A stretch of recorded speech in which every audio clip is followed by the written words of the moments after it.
Hello and welcome. My name is Michael Dennis. Instead of getting a mistress for my midlife crisis, I think I'm just going to start talking on YouTube about professional wrestling now that it's back, now that it's great.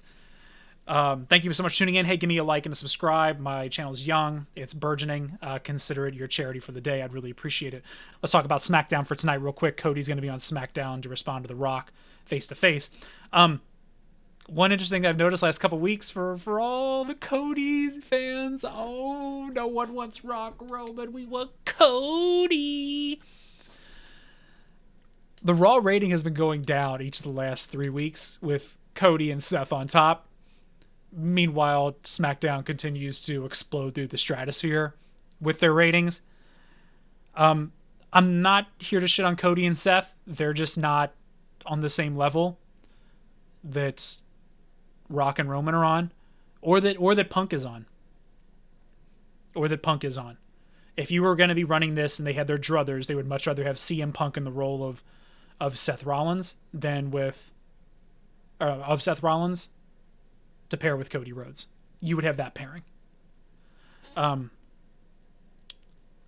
But looking at these ratings and looking at what happened to Daniel Bryan post WrestleMania 30, looking at what happened last year, Cody is a 5 times bigger star than he's ever been.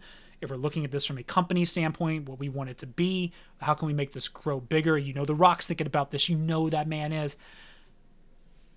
Bloodline has to win and retain at WrestleMania. They absolutely have to. This needs to run for a while. There is money to be made, and there ain't money to be made if you take that title off Roman and the Bloodline fractures immediately the night after WrestleMania. They're already showing you right now that with Cody on top, the ratings are not great. They are not where you want them to be. The stars are on the other side. The stars are on Bloodline. The stars are with the NWO. Imagine taking the title off of Hogan like a month into the NWO. Imagine trying to picture Hogan without the title, without the guitar, without strumming it. Now try to pull off the new NWO with the Bloodline without them being the champs. It all rings hollow. It all rings short. Hogan wasn't going to drop that title at Halloween Havoc. He just wasn't. They just won it. They're trying to build it. They got to keep this going. Kevin Nash made that great quote about the thing with the NWO was that you always thought that they were finally going to get their comeuppance, that the good guys are finally going to beat the bad guys, and that wasn't the case. They were just going to keep pouring it on. And they gave you the exact opposite of that over and over and over again. And I think that's what the Bloodline's going to give us. And I sure hope they do. That's going to be it for today. I'm going to do another episode tomorrow talking about SmackDown tonight and what Cody and the Cody Crybabies had to say for the great one. I think they're in Memphis tonight. I'm here in Cincinnati, Ohio, and I almost thought about driving all the way down to Memphis to see that because I thought it would be like a 4 or 5 hour drive like Nashville or Knoxville. It's a 7-hour drive from here.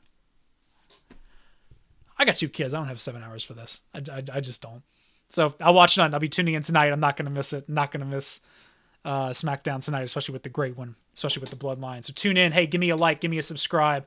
I really appreciate it, man. Like I said, my name is Michael Dennis. Instead of getting a Corvette or a mistress, I'm going to just start a YouTube channel about pro wrestling. So thanks so much and have a great day.